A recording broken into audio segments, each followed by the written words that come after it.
जय हिंद दोस्तों। आज हम लोग इस वीडियो में क्लास 9th फिजिक्स चैप्टर 5 कार्य ऊर्जा और शक्ति इसके दीर्घ उत्तरीय प्रश्नों को सॉल्व करने वाले हैं। अगर आप लोग इससे पहले हमारे इस चैनल पे नए आए हैं तो चैनल को सब्सक्राइब कर लेंगे और वीडियो को अपने दोस्तों के पास शेयर कर देंगे।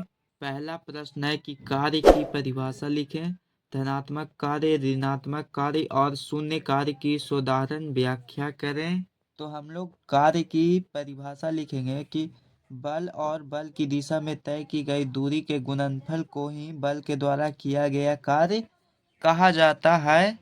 अब इसके बाद हम लोग धनात्मक कार्य का लिखेंगे यहाँ से कि जब विस्थापन बल की दिशा में होता है तब किया गया कार्य का परिणाम धनात्मक होता है, और जब विस्थापन बल की दिशा के विपरीत दिशा में होता है तब किया गया कार्य ऋणात्मक होता है। तो ये देखिए यहाँ पे धनात्मक कार्य का उदाहरण के तौर पे दिया गया है। तो आप लोग यहाँ से लेकर यहाँ तक लिख लेंगे, ये हो जाएगा धनात्मक कार्य का उदाहरण। और ऋणात्मक कार्य का यदि आप लोग उदाहरण लिखना चाहते हैं तो ये देखिए यहाँ से लेकर यहाँ तक दिया गया है। और शून्य कार्य का परिभाषा लिखेंगे कि जब किसी वस्तु का विस्थापन बल की दिशा के अभिलंब होता है तब विस्थापन और बल की दिशाओं के बीच 90 डिग्री का कोण बनता है। तो ऐसी स्थिति में बल द्वारा किया गया कार्य शून्य माना जाता है। तो देखिए यहाँ पे इसका भी उदाहरण आप लोग लिखना चाहते हैं तो ये देखिए यहाँ से यहाँ तक इसका उदाहरण के तौर पे भी बताया गया है। तो आप लोग इसे देखकर लिख लेंगे। अगला प्रश्न है कि गतिज ऊर्जा की परिभाषा दें। भी वेग से गतिशील एम द्रव्यमान के पिंड की गतिज ऊर्जा के लिए व्यंजक प्राप्त करें, यानी कि इसका गतिज ऊर्जा का हमें सूत्र निकालना है। तो देखिए यहाँ पे सबसे पहले हम लोग गतिज ऊर्जा की परिभाषा लिखेंगे कि किसी वस्तु को उसकी गति के कारण कार्य करने की जो क्षमता होती है उस वस्तु की गतिज ऊर्जा कहते हैं।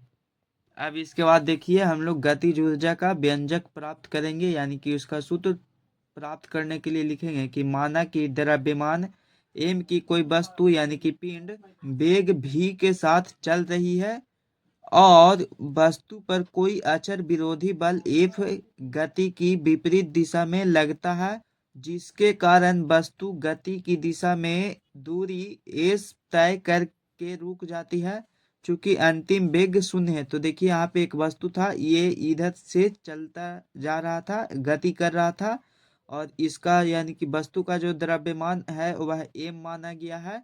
और जैसे ही इस पर F नामक बल लगता है इसके विपरीत दिशा में तो ये वस्तु यहाँ पर जाकर रुक जाती है और इसका जो अंतिम वेग होता है वह शून्य हो जाता है। और इस वस्तु ने जो दूरी तय की उस दूरी को माना गया है एस माना गया है। तो देखिए यहाँ पे अब हम लोग इसको सॉल्व करेंगे तो गति के समीकरण से, तो गति का जो समीकरण होता है वह होता है 0² equal to v² plus 2as। तो जिसे हम यदि इसमें से a को अलग करके निकालें तो हो जाएगा इक्वल साइन माइनस v का स्क्वायर बटा 2s हो जाएगा। यहाँ पर से ये अलग होगा a इधर, तो इधर हो जाए शेष बचेगा माइनस v² बटा में 2s आ जाएगा। तो चूंकि यहाँ माइनस में है तो लिखेंगे कि यहाँ ऋणात्मक चिन्ह बताता है कि त्वरण यानी कि a त्वरण है और वेग v की दिशा की विपरीत दिशा में है, यानी कि ये दोनों इसके विपरीत दिशा में है। तो अतः बल F की दिशा में त्वरण यानी कि जब इस पर बल लगेगा तो F इसका त्वरण हो जाएगा प्लस में, तो v² बटा 2s है। तो अब वस्तु की गतिज ऊर्जा ज्ञात करेंगे। तो गतिज ऊर्जा को ई के द्वारा सूचित किया जाता है। तो लिखेंगे कि ई के इक्वल टू विराम में आने से पहले वस्तु द्वारा बल के विरुद्ध किया गया कार्य, यानी कि जब वस्तु गति में था तो उस वस्तु पर जो किया गया कार्य है वह उसी को ही कहा जाता है गतिज ऊर्जा। तो अब देखिए यहाँ पे कार्य का फॉर्मूला होता है W equal to F into s. तो अब चूंकि यहाँ पे हम लोग आगे की ओर आएंगे तो W को W ही लिखेंगे और F तो F इक्वल टू फॉर्मूला होता है, हम लोग जानते ही हैं कि F इक्वल टू फॉर्मूला होता है M इंटू ए। तो देखिए F के जगह पर हम लोग एम ए लिख देंगे और एस है तो एस यहाँ पे वैसे ही रहेगा। फिर इसके बाद नीचे आएंगे तो W को W ही लिखेंगे इक्वल टू, और ये देखिए M। तो देखिए यहाँ पे A इक्वल टू हम लोगों को पहले से ही प्राप्त हुआ था v² बटा 2s। तो यहाँ पे लिख देंगे m इंटू v² बटा 2s इंटू एस। तो अब नीचे वाले प्रोसेस में आएंगे तो यहाँ पे देखिए W को W ही लिखेंगे इक्वल टू M और V स्क्वायर बटा 2S इंटू एस, तो S से S ये वाला कटेगा तो यहाँ पे बचेगा देखिए W इक्वल टू M पूर्णांक V स्क्वायर बटा 2, नीचे शेष आ जाएगा M पूर्णांक V स्क्वायर बटा 2 आ जाएगा W इक्वल टू। तो अब इसके नीचे आएंगे तो लिखेंगे कि W equal to 1/2 MV square, यानी कि जब हम लोग इसको यहाँ पे कुछ भी नहीं है तो हम लोग लिख सकते हैं कि 1/2 MV स्क्वायर। तो चूंकि गतिज ऊर्जा को E के द्वारा सूचित किया जाता है, हम लोग जानते ही हैं कि गतिज ऊर्जा को E के द्वारा सूचित किया जाता है, तो यहाँ पे लिखेंगे कि W यानी कि यह पहले कार्य था तो इसमें संचित ऊर्जा होती है, तो यहाँ पे हो जाएगा E के इक्वल टू 1/2 MV स्क्वायर। तो यहाँ पे ये प्रूव हो चुका है गतिज ऊर्जा का फॉर्मूला। तीसरा प्रश्न है स्थितिज ऊर्जा की परिभाषा दे। पृथ्वी तल से h ऊंचाई पर m द्रव्यमान के किसी पिंड की स्थितिज ऊर्जा के लिए व्यंजक प्राप्त करें। यानी कि अब हमें स्थितिज ऊर्जा का अनुसूत्र निकालना है, यानी कि ज्ञात करना है। तो देखिए यहाँ पे सबसे पहले हम लोग स्थितिज ऊर्जा की परिभाषा लिखेंगे कि किसी वस्तु को उसकी स्थिति या आकृति में परिवर्तन के कारण जो कार्य करने की क्षमता होती है उसे उस वस्तु की स्थितिज ऊर्जा कहते हैं। स्थितिज ऊर्जा को ईपी द्वारा दर्शाया जाता है। तो अब हम लोग स्थितिज ऊर्जा का व्यंजक प्राप्त करने के लिए लिखेंगे कि माना कि द्रव्यमान m की किसी वस्तु को पृथ्वी तल से ऊंचाई h तक उठाया गया है, यानी कि पहले उसे h ऊंचाई तक उठाया जाता है। वस्तु पर पृथ्वी का गुरुत्व बल mg ऊर्ध्वाधर नीचे की ओर लगता है, जहां g गुरुत्वीय त्वरण है, अतः गुरुत्व बल के विरुद्ध किया गया कार्य होगा W इक्वल टू बल गुना दूरी, यानी कि जब इसमें बल है जो कि mg लग रहा है गुरुत्व बल के कारण, तो बल का मान हो जाएगा mg और दूरी h ऊंचाई तक उठाया गया था तो यहाँ पे W इक्वल टू हो जाएगा mgh। तो अतः लिखेंगे कि कार्य का यह परिणाम वस्तु और पृथ्वी के निकाय में स्थितिज ऊर्जा के रूप में संचित होता है, तो अतः निकाय की स्थितिज ऊर्जा है। तो देखिए यहाँ पे स्थितिज ऊर्जा को सूचित किया जाता है ईपी द्वारा, तो अतः हम लोग लिख सकते हैं कि ईपी इक्वल टू mgh। तो यहाँ पे देखिए प्रूव्ड हो चुका है, यही होता है स्थितिज ऊर्जा का formula EP equal to mgh। तो आप लोग इसे अच्छे से समझ गए होंगे। अगला प्रश्न है ऊर्जा संरक्षण का सिद्धांत लिखें और इसे गणितीय रूप से सत्यापित करें, यानी कि इसका भी हमें सत्यापन करना है।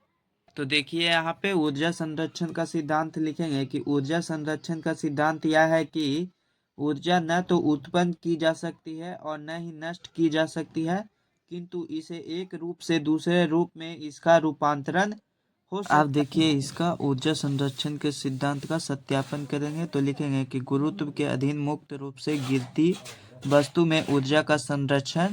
तो माना कि द्रव्यमान m की कोई वस्तु पृथ्वी तल से h ऊंचाई पर स्थित है, चूंकि वस्तु विराम में है तो इसकी गतिज ऊर्जा का मान हो जाएगा E के इक्वल टू 0, यानी कि इसकी गतिज ऊर्जा का मान है 0 और इसकी स्थितिज ऊर्जा का मान हो जाएगा mgh। तो यहाँ पे देखिए गतिज ऊर्जा को EK1 द्वारा माना गया है, पहली वस्तु है, और इसकी स्थितिज ऊर्जा को EP1 माना गया है। तो यहाँ पे देखिए गतिज ऊर्जा का मान 0 है और स्थितिज ऊर्जा का मान mgh रखा गया है।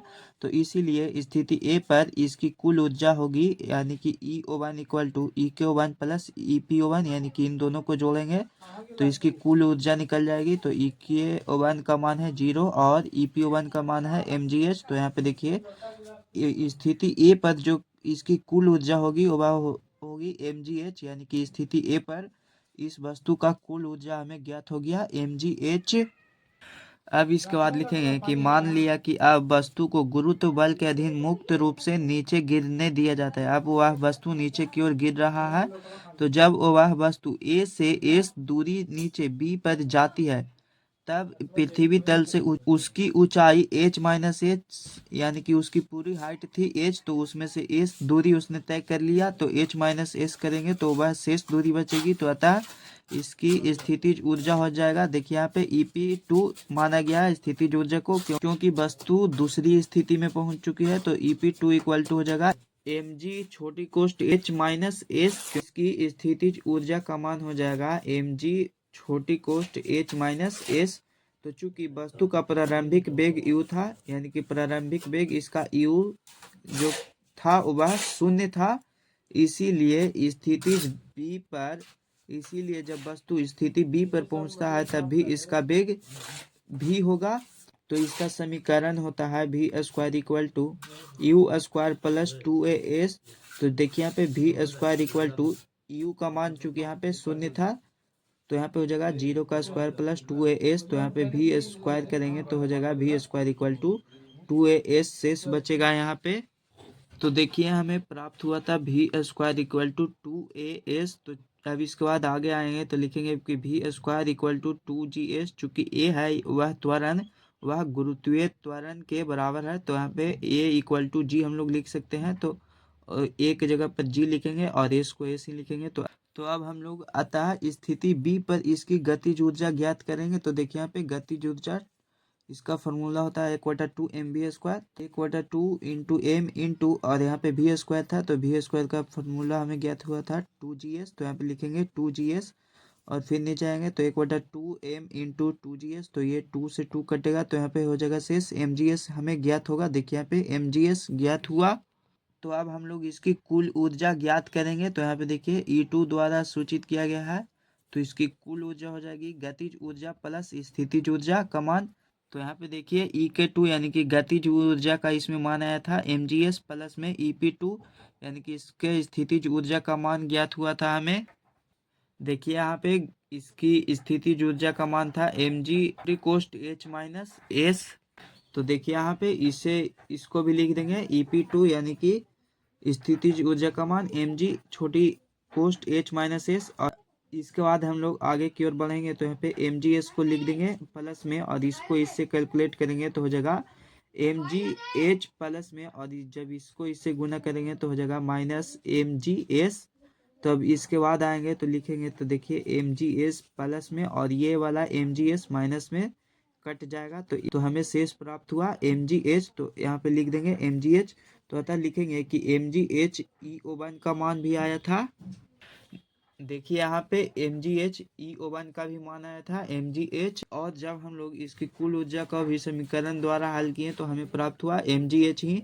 तो अतः हम लोग लिख सकते हैं कि E01 का मान जो mgh है वह भी बराबर है किसके, तो E2 द्वारा mgh के बराबर है। तो यहाँ पे देखिए ये दोनों अतः E01 इक्वल टू E2 यानी कि दोनों प्रूफ हो चुके हैं।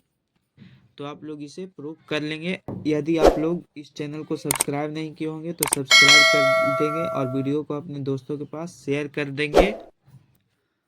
अब इसका लास्ट 5 नंबर प्रश्न है कि दिखाएं कि मुक्त रूप से गिरते हुए पिंड की कुल ऊर्जा नियत रहती है, यानी कि उसका ऊर्जा खत्म नहीं होती है।